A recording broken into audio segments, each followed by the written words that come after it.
Hey there my friends, my name is Calvin Augusta and I want to thank you for checking out this video. I want to also thank you for listening and for watching this chapter of the day from the scriptures. Now I pray that this message is going to be a blessing to you, to your family as well, and that you feel encouraged. But also reach out to me on Facebook. I'm going to put my links in the description below so that we can connect and also help and encourage one another. So I pray that today's message is a blessing to you.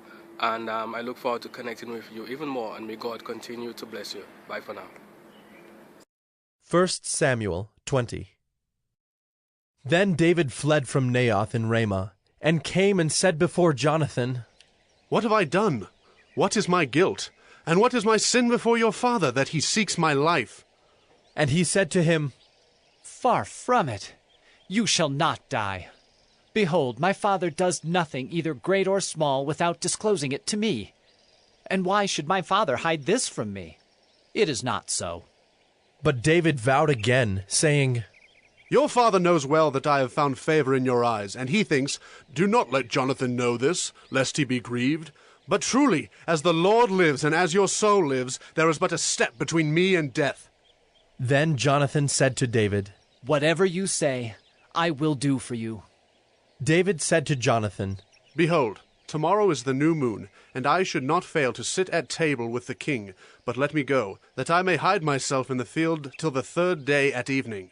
If your father misses me at all, then say, David earnestly asked leave of me to run to Bethlehem his city, for there is a yearly sacrifice there for all the clan.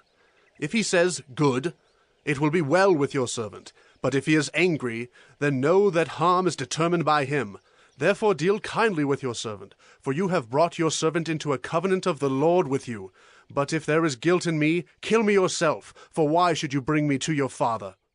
And Jonathan said, Far be it from you. If I knew that it was determined by my father that harm should come to you, would I not tell you? Then David said to Jonathan, Who will tell me if your father answers you roughly? And Jonathan said to David, Come, let us go out into the field.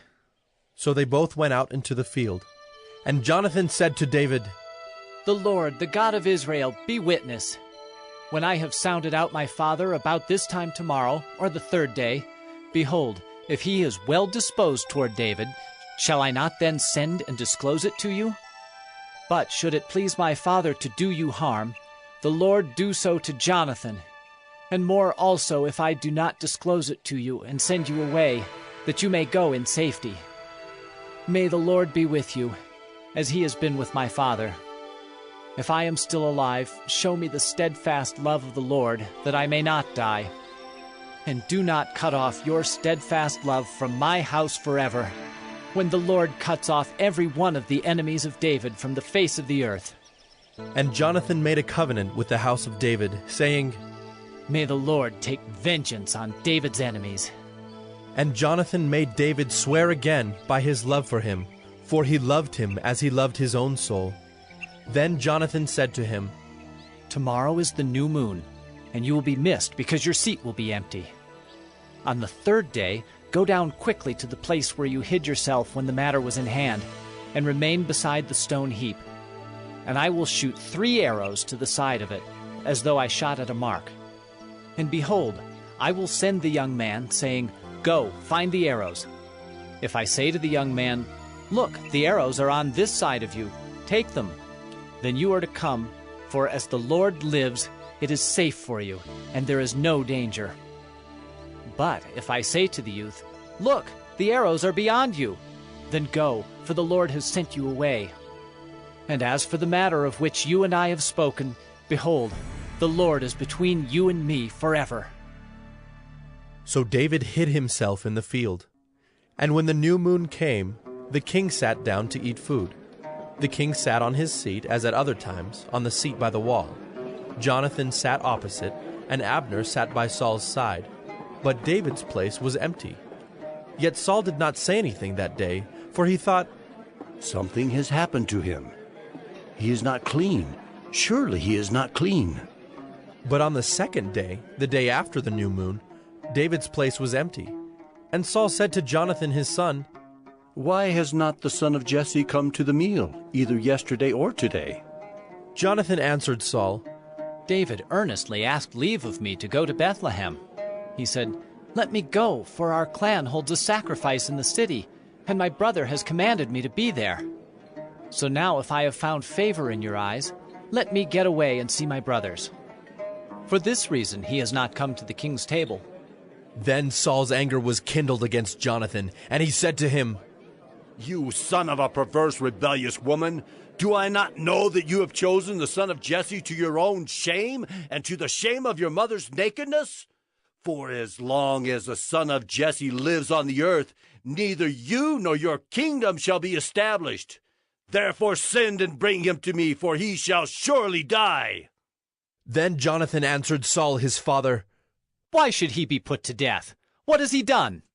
But Saul hurled his spear at him to strike him. So Jonathan knew that his father was determined to put David to death.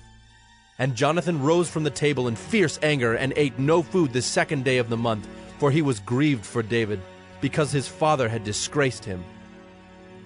In the morning Jonathan went out into the field to the appointment with David, and with him a little boy. And he said to his boy, Run and find the arrows that I shoot. As the boy ran, he shot an arrow beyond him. And when the boy came to the place of the arrow that Jonathan had shot, Jonathan called after the boy and said, Is not the arrow beyond you? And Jonathan called after the boy, Hurry! Be quick! Do not stay! So Jonathan's boy gathered up the arrows and came to his master. But the boy knew nothing. Only Jonathan and David knew the matter.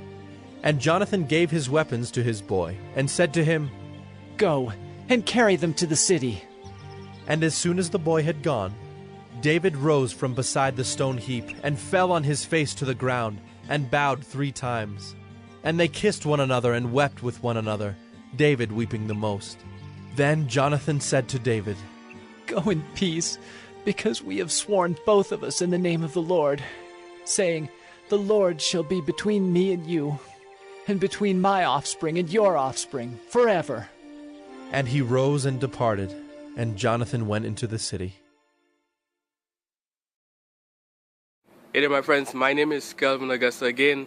Thank you for checking out this episode of 1 Minute Bible Study. Here, the goal is to really share some word of encouragement, share the scriptures, share something from the Bible to inspire us to live godly lives, to get closer to Christ, to connect with God. So again, if you have any questions, issues, quarrels, comments, recommendations, or you just want to reach out, I'm going to put my links to Facebook, my personal profile. I will look forward to connecting with you, to help and encourage one another, and to share in any way that we can be a blessing to one another. So again, feel free to connect with me below. Thank you again for checking out this episode of 1 Minute Bible Study, where we've shared scripture, we've shared encouragement, and I look forward to connecting with you. May God continue to bless you. Bye for now.